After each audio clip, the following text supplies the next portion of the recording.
దాయాది దేశం పాకిస్తాన్ యుద్ధ సన్నాహాలకి రెడీ అవుతుంది.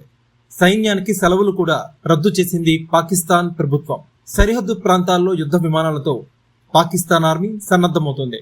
ఏ క్షణంలో అయినా భారత్ పాకిస్తాన్ మధ్య యుద్ధం జరిగే అవకాశం కనిపిస్తోంది. భారత్ ఎప్పుడైనా దాడి చేయవచ్చని భావిస్తుంది పాకిస్తాన్.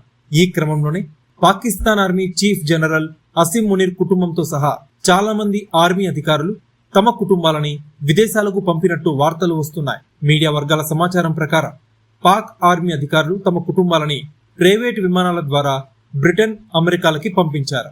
ఉగ్రవాదానికి నిలయమైన పాకిస్తాన్ పై కఠిన చర్యలు తీసుకోవాలని దేశవ్యాప్తంగా డిమాండ్ వస్తోంది. ఈ విషయంలో భారతదేశంలో అన్ని రాజకీయ పార్టీలు కూడా కేంద్ర ప్రభుత్వంతో మద్దతిస్తున్నాయి. పాకిస్తాన్ పై చర్య తీసుకుంటూ కేంద్ర ప్రభుత్వం పొరుగు దేశంతో సింధు జల ఒప్పందాన్ని నిలిపివేసింది. అటారీ సరిహద్దు నుంచి రాకపోకలు నిలిపివేసింది. పాకిస్తాన్ పౌరుల వీసాలు రద్దు చేసింది. వారిని 48 గంటల్లో దేశం విడిచి వెళ్లాలని ఆదేశించింది. ఈ నేపథ్యంలోనే హోంమంత్రి అమిత్ షా అన్ని రాష్ట్రాల ముఖ్యమంత్రులకి ఫోన్ చేసి భారతదేశం విడిచి వెళ్లడానికి గడువు ముగిసిన తర్వాత ఏ ఒక్క పాకిస్తానీ వ్యక్తి దేశంలో ఉండకుండా చూసుకోవాలని సూచించారు. ఈ నేపథ్యంలోనే పాకిస్తాన్ ఆర్మీ అప్రమత్తమైంది.